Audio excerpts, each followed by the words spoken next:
নমস্কার বন্ধুরা, সবাইকে শুভ সকালের অনেক অনেক শুভেচ্ছা। তোমাদের পছন্দের ধারাবাহিক অনুরাগের ছোঁয়ার আজকের পর্বের রিভিউ নিয়ে আমি পৌঁছে গেছি তোমাদের সামনে। বাংলা সিরিয়াল সমাচারে তোমাদের সবাইকে স্বাগত জানিয়ে আজকের পর্বের রিভিউ আমি শুরু করছি।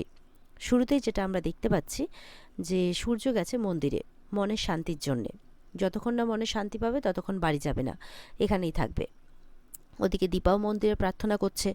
এবার দীপার প্রার্থনা হয়ে গেলে যখন দীপা ঘোরে তখন দেখে সূর্য সামনে দাঁড়িয়ে আছে। সূর্যও দীপাকে দেখতে পায়, দুজন দুজনকে দেখে খুশিও হয়। তখন দীপাকে দেখে সূর্য বলছে, আপনি এখানে? বলে হ্যাঁ।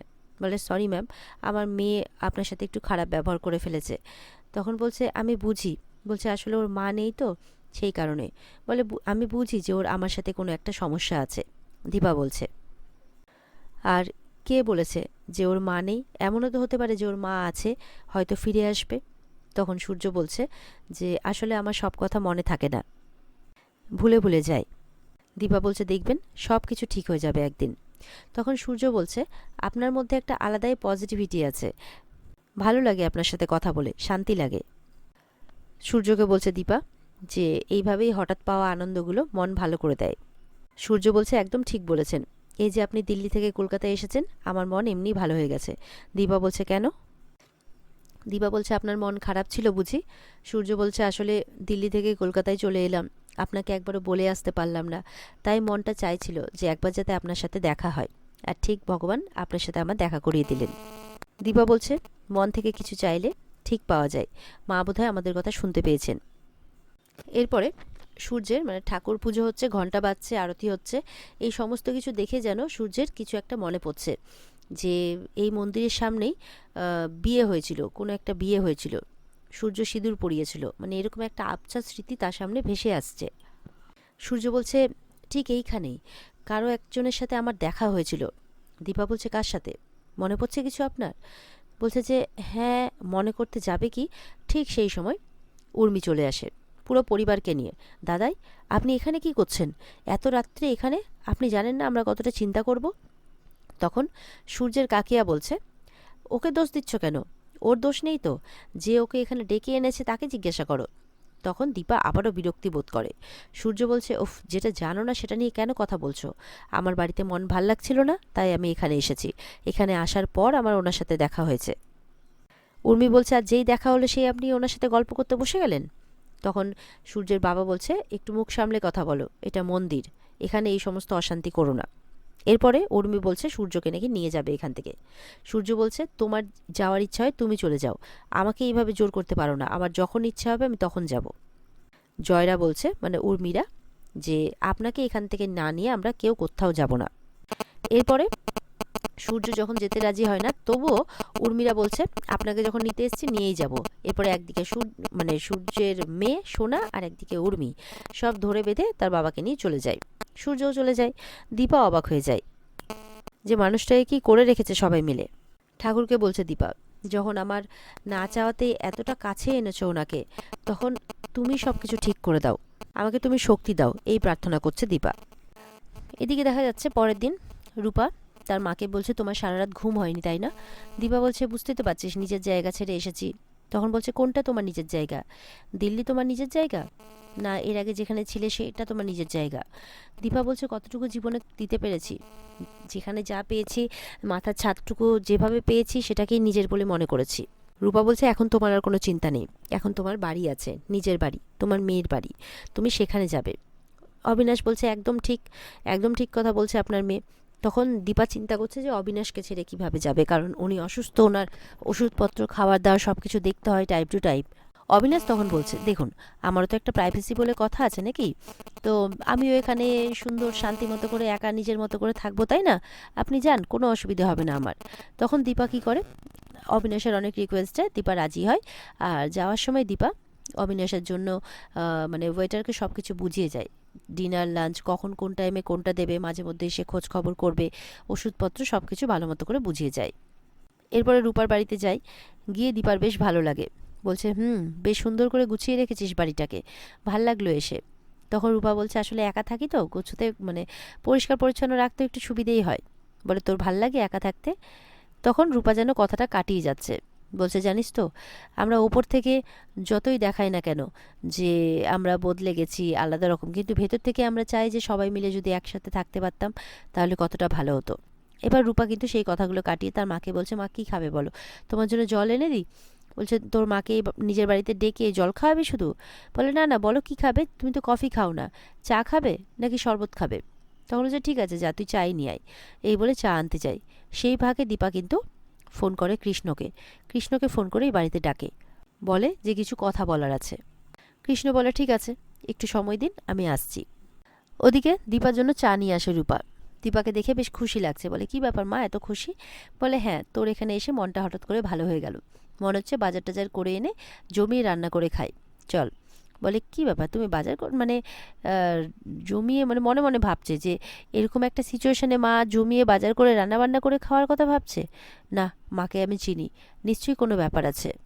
ওদিকে দেখা যাচ্ছে রত্নাদেবী জামাই ষষ্ঠী উপলক্ষে রান্নাবান্না করছেন, সঙ্গে তনুজাও আছে।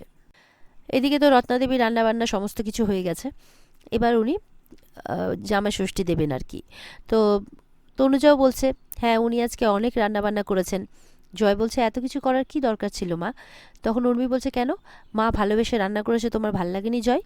এদিকে সূর্যের বাবা বলছেন যে আচ্ছা, আপনি এত কিছু আয়োজন করছেন শুধুমাত্র জয়ের জন্যে, কেন আপনার বড় জামাইয়ের জন্য করেননি? বলে হ্যাঁ, কে বলেছে আমি বড় জামাইকে বাদ দিয়েছি, আমি তো দুজনের জন্যই করেছি। আসলে আপনি একটু একচক্ষমও করেন তো, তাই ভাবছেন যে আমিও হয়তো তাই করেছি, আমি দুজনের জন্যই করেছি। সূর্য তখন বলছে আপনি কিছু বললেন? তখন বলছে হ্যাঁ বড় জামাই। বলে বড় জামাই কে, বড় জামাই কার বড় জামাই? এবার উর্মির মা বলছে এই রে, এবার কি বলি? দীপ আবার ইচ্ছে করে যা যা, তোমার কথাই বলছে, তোমার কথাই। উর্মি বলছে দীপ, বলেছি না বড়দের মাঝখানে কখনো কথা বলতে নেই, মানে কোনো মতেই দীপার নামটা আসতে দেবে না সূর্যের সামনে। তো এবার তো সূর্য প্রশ্ন করছে, এবার বলছে হ্যাঁ তুমি তো আমাকে প্রশ্ন করেছো না, আমাকে উত্তরটা দিতে হবে। সূর্যের বাবাও বলছে হ্যাঁ উত্তরটা আপনিই দেবেন, বলুন, ও তো প্রশ্ন করেছে, ও কে হয় আপনার, বলুন। তখন ওদিক থেকে সূর্যের কাকিয়া বলছে ছাড়ুন না দাদা, এখন কেন এই সমস্ত কথা আবার মনে করানো? বলে যা সর্বনাশ হওয়ার তো হয়ে গেছে, সব কিছু ভুলে গিয়ে যদি কিছু মনে পড়ে। মনে পড়ানোর চেষ্টা করছে সূর্যের বাবা দীপ দুজনেই, আর বাধা দিচ্ছে উর্মি। তখন কিন্তু সূর্য আবারও ধরেছে যে উর্মির মাকে, যে বলুন আপনি কি বলছিলেন, কার জামাই, আমি কে হই আপনার? তখন ওদিক থেকে আবার জয় আসে। জয় এসে বোঝাচ্ছে যে দেখ, তুই তো আমার ভাই, আমি তো জামাই, সেই জন্য উনি চাইছেন আমাদের দুজনকে একসাথে বসে খাওয়াতে। তো সূর্য বলছে না না না, তোরা কথা বলা বন্ধ কর, উনি মাঝখান থেকে কথা বলতে পারছেন না। এবার আবারও ওনাকে ধরেছে, উর্মির মাকে। এবার উর্মি মা বলছে কি বলবে, মানে ভাবতে আর পারছে না, বলে ফেলেছে যে আসলে তুমি আমার দীপার বর। তখন উর্মি কি করে, তার মায়ের হাতে যে ষষ্ঠীর থালাটা ছিল প্রদীপ প্রদীপ সহ সব সমেত একদম ঝিটকা দিয়ে ফেলে দেয়, যাতে ধ্যানটা সবার ওদিকে চলে যায় আর সূর্য ভুলে যায়। বলছে যে এটা কি করলে তুমি? তনুজা বলছে যে এটা কি করলে তুমি উর্মি, এ তো পুরো তুমি ষষ্ঠীর থালাটাকে ফেলে দিলে এইভাবে। সূর্যের বাবা বলছে এটা তুমি কি করলে? তখন উর্মি মনে মনে বলছে এই সব কিছু ইনি ইচ্ছে করে করেছেন, এই সব কিছু ঘেঁটে দিচ্ছে দীপ আর এই মানুষটা, এইভাবে মনে মনে বলছে। উর্মি ওর মাকে বলছে চিৎকার করে যে তুমি আগে ষষ্ঠীর থালাটা কেন হাতে তুলে নিয়েছো? জয়কে খেতে দিয়েছো তুমি, আগে ওকে খেতে দাও তারপর তো নেবে, এই বলে চিৎকার করছে। সূর্য আবারও জিজ্ঞাসা করছে থামো, উনি কি বলছিলেন দীপা দীপা? বলে ওই তো দীপা ম্যাডামকে তো এখনও টিভিতে দেখাচ্ছে, দেখুন ওটাই বলছিলেন। তখন টিভিতে দেখাচ্ছে সেই যে ওই মিডিয়া ঘিরে ধরেছিল সেই রিপোর্টটা দেখাচ্ছে। তখন বলছে ওই তো উনি ওনার হাজব্যান্ড। তখন সূর্যের বাবা বলছে এটা কি বলছো তুমি উর্মি? তখন বলছে না আমি বলছি না কিছু, মিডিয়া বলছে, শুনুন। সূর্য মনে মনে বলছে এটা তো সেই লোকটা, এনাকে দীপা ম্যামের পাশে একদম মানায় না, এ নাকি হাজব্যান্ড, এই বলে উঠে চলে যায় ওখান থেকে বিরক্ত হয়ে। এবার এসছেন সোনা। সোনা এসে তার রুটির ছবি নিয়ে এসছে, বলছে যে রুটিকে তোমরা ষষ্ঠী দেবে না, ও তো এবারই জামাই। কথা শুনে সবাই অবাক। ওদিকে রূপা দেখছে যে দীপা প্রচুর রান্নাবান্না করেছে, একদম থালা সাজিয়ে রেখেছে, সামনে প্রদীপ জ্বালিয়েছে, এত কিছু অ্যারেঞ্জমেন্ট করে রেখেছে, আসন পেতে রেখেছে। রূপা বলছে মা এত কিছু রান্না করেছো, কেউ আসবে নাকি? তখন কলিং বেল বাজে, বলছে দেখ যা কে এলো। তখন রূপা যাবে কি, তখন কৃষ্ণ ঢুকছে। বলে কৃষ্ণ তুমি এখানে? কৃষ্ণ বলছে তোমার কাছে আসেনি, মা ডেকেছেন, মায়ের কাছে এসেছি। রূপা বলছে মা তুমি কৃষ্ণকে ডেকেছো, তুমি আমাকে বলনি তো? দীপা বলছে কেন বলবো, তুই কি সব কাজ আমাকে বলে করিস, তাহলে আমি কেন বলে করব? এরপরে কৃষ্ণকে বলে বসো কৃষ্ণ, আসনে বসায়।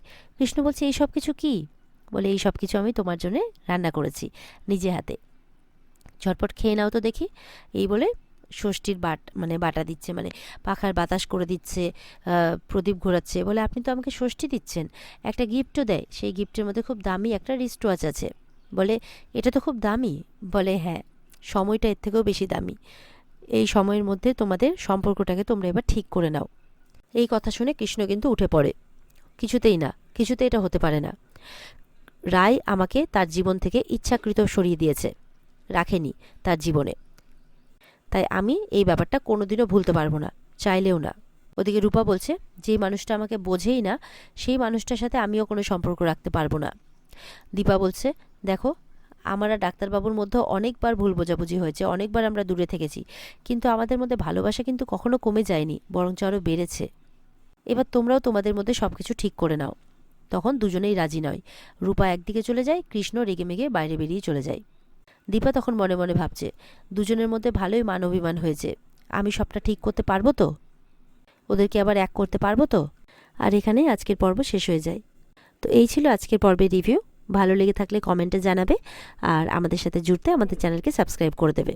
দেখা হবে তোমাদের সাথে আগামীকালকে। পর্বের বিস্তারিত দেখতে অবশ্যই স্টার জলসার পর্দায় চোখ রাখবে। ভালো থেকো সবাই, টাটা।